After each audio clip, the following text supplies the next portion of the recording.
What is an IEP report and what is an earthquake rating? So basically they're the same thing. Guys, Andrew Murray here from the Apartment Specialist, talking about earthquake ratings, something that's very prominent at the moment regarding character buildings and because of what happened down in Christchurch. So an IEP rating, which is called, as you can see here, I've got one in front of us, which is an initial evaluation procedure, hence IEP, which is what comes out with a figure. It gives you a percentage of what's called the new building standard. So an IEP rating comes out with a percentage which is compared against what standard of a new building that was built today in regards to earthquakes. So for example, if it comes out at say 75%, it's saying the building that was built 50 years ago was 75%, it's 75% as strong as a new building that was built today. So I thought I'd show you one. This one was done by Fraser Thomas Engineers, and it was done for a heritage building built in 1917, the Regency. And what was done here, which is the initial evaluation procedure, that IEP, and they go through and they actually come in and look at how the building was built. The first IEPs or earthquake ratings are just done off the plans, which is done by the council, which is like a brushstroke approach. And if you feel that your building has got a higher structural rating than what the council thinks, you can get an external IEP rating by another engineer, and that's when they're looking more closely.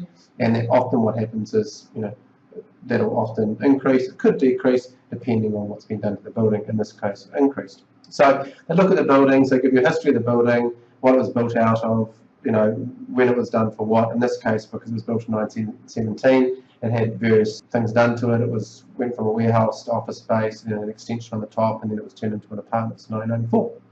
Okay, so when it comes to an IEP rating, the initial evaluation procedure that comes out with the earthquake rating, it's really talking about two things. What they called a longitude, which is what happens with the movement up and down, and what they call traverse, which is the movement side to side. So what is the rating? What will happen in an earthquake if the earthquake movement is up and down, and what is that rating? And against if a building was built today, new, and what is the rating if the earthquake's moving from side to side?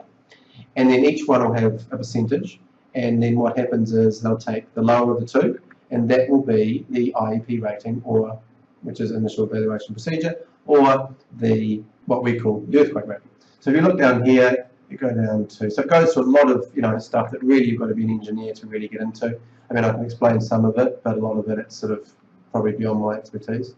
And then it comes down to, should actually come into IEP rating. So what they've done here is, I think it might be a bit of a typo, but you can see here you've got the longitude, which is the up and down, coming at 54, and then the traverse, which is the side to side strength, is 72%. So, and they take the lower of the two, and it's 55. I think it's supposed to be 54 there, because generally that's what they take there. But anyway, you get my drift. So that's what they come on. They look at the IEP, and they got the lower of the two of the movements this way and that gives you your IEP rating, or earthquake procedure rating. Now, at the moment, the law is at 33% is the cutoff. So if you come in at 33 or lower, you're going to have to strengthen your apartment within 15 years. If it's a character apartment, you're going to have 25. So that means you have to be 34% or higher to pass. Now, in different parts of the country, that is higher. So Wellington and Christchurch, etc.